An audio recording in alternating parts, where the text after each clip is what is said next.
Assalamualaikum warahmatullahi wabarakatuh. Berjumpa lagi dengan saya pada tugas demonstrasi kontekstual modul 1.3 tentang visi guru penggerak. Salam guru penggerak. Halo sahabat guru penggerak. Bertemu lagi dengan saya Deswanti, calon guru penggerak angkatan 11, berasal dari UPTD SD Negeri 02 Mungo, Kecamatan 2, Kabupaten 50 Kota. Merumuskan visi guru penggerak menggunakan inquiry apresiatif. Inquiry apresiatif mengidentifikasi hal baik yang telah ada di sekolah dan mencari cara bagaimana hal tersebut dapat dipertahankan dan mewujudkan strategi untuk mewujudkan perubahan ke arah yang lebih baik.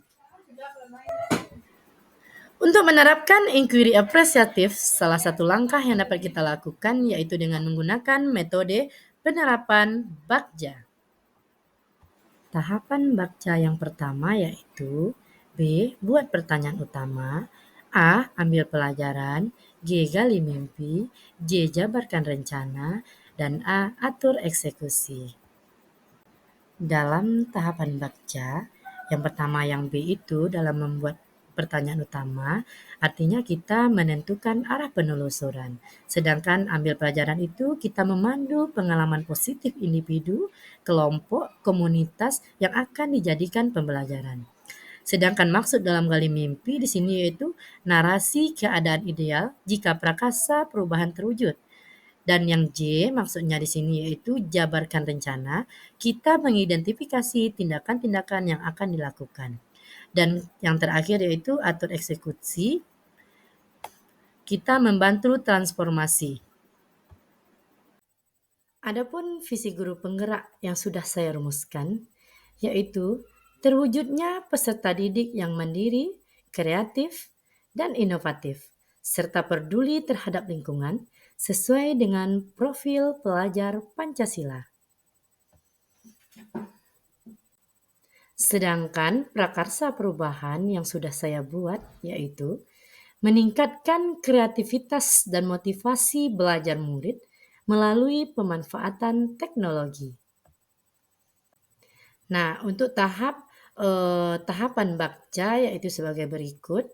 Pada tahap membuat pertanyaan utama, pertanyaannya yaitu apa yang harus saya lakukan untuk meningkatkan kreativitas belajar murid.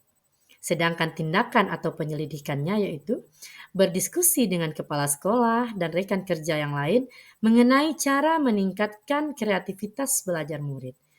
Dan tindakan yang kedua yaitu mencari referensi mengenai cara meningkatkan kreativitas belajar murid.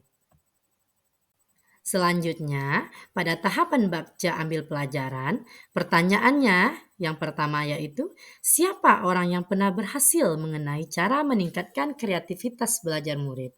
Yang kedua, bagaimana cara orang tersebut meningkatkan kreativitas belajar murid? Dan yang ketiga, keterampilan apa yang saya kuasai untuk mendukung usaha saya dalam meningkatkan kreativitas belajar murid? Sedangkan tindakan yang saya lakukan, yang pertama yaitu bertanya kepada guru atau tokoh lain yang sudah pernah dan berhasil mengenai cara meningkatkan kreativitas belajar murid.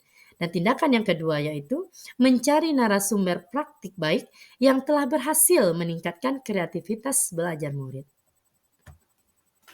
Nah, pada tahapan bakca gali mimpi, pertanyaan yang diajukan yaitu, apakah kebiasaan-kebiasaan baru yang saya bayangkan terjadi ketika meningkatkan kreativitas belajar murid?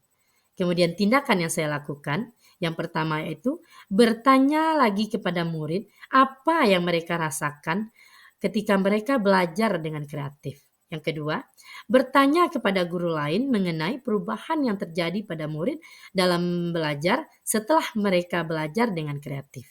Dan yang terakhir, bertanya kepada orang tua mengenai sikap murid ketika berangkat dan pulang dari sekolah. Nah, tahapan bakja selanjutnya yaitu jabarkan rencana. Pertanyaan yang diajukan yang pertama yaitu apa langkah pertama yang bisa dilakukan? Yang kedua, apa tindakan-tindakan yang bisa mendukung usaha dalam penerapan tujuan belajar murid. Sedangkan tindakan yang dilakukan, yang pertama, bertanya dan berdiskusi dengan kepala sekolah. Bagaimana menyelaraskan kegiatan ini dalam program sekolah, sehingga bisa mendapat dukungan fasilitas dan dananya.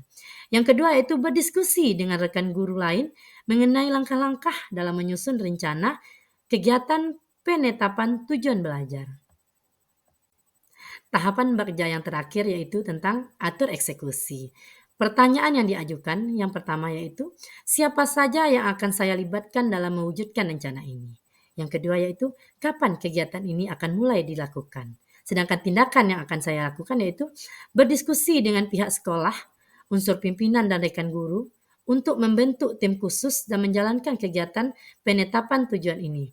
Yang kedua yaitu membuat jadwal kegiatan pembelajaran menggunakan teknologi yang bervariasi setiap minggunya.